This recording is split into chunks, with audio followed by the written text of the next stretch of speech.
عالم از چه چیزهایی تشکیل شده است و ساختار مواد تشکیل دهنده آن چیست؟ پاسخ این سوالات از نظر علم کیهانشناسی روز به روز مهمتر می شوند. علت چیست؟ علت این است که نوع و مقدار مواد در چگونگی وضعیت گذشته و حال و همچنین سرنوشت نهایی عالم نقش کلیدی دارند.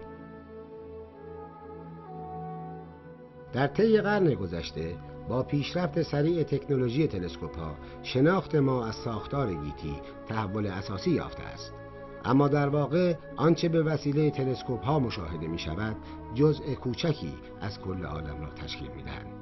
بقیه آن را موادی می‌سازند که به هیچ وجه قابل مشاهده نیستند. این موارد را در اصطلاح مواد تاریک می‌نامند.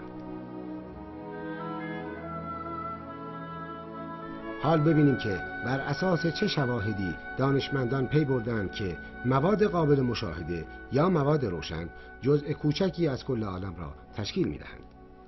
آنچه که ما در اطراف خود از کوه و دشت، ساختمان‌ها، اتومبیل‌ها و انسان‌ها می‌بینیم همه از اتم تشکیل شدند. نه فقط بر روی زمین بلکه آنچه در آسمان‌ها از خورشید، ستارگان و کهکشان‌ها می‌توان دید یا رصد نمود همه از اتم ایجاد شدند. موادی را که از اتم تشکیل شده‌اند مواد باریونی می‌نامند.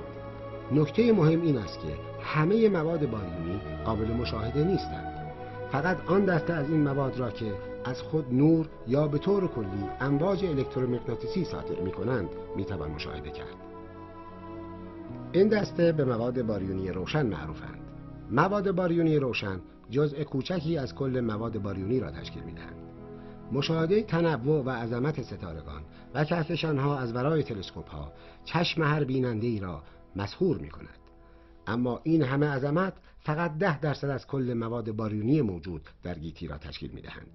90% بقیه را گازها، گرد و خاک، اجرام آسمانی تاریک مانند سیارات، ستارگان مرده، کتوله‌های قهوه‌ای، ستارگان نوترونی و سیاه‌چاله‌ها تشکیل می‌دهند. این مواد را مواد باریونی تاریک می‌نامند.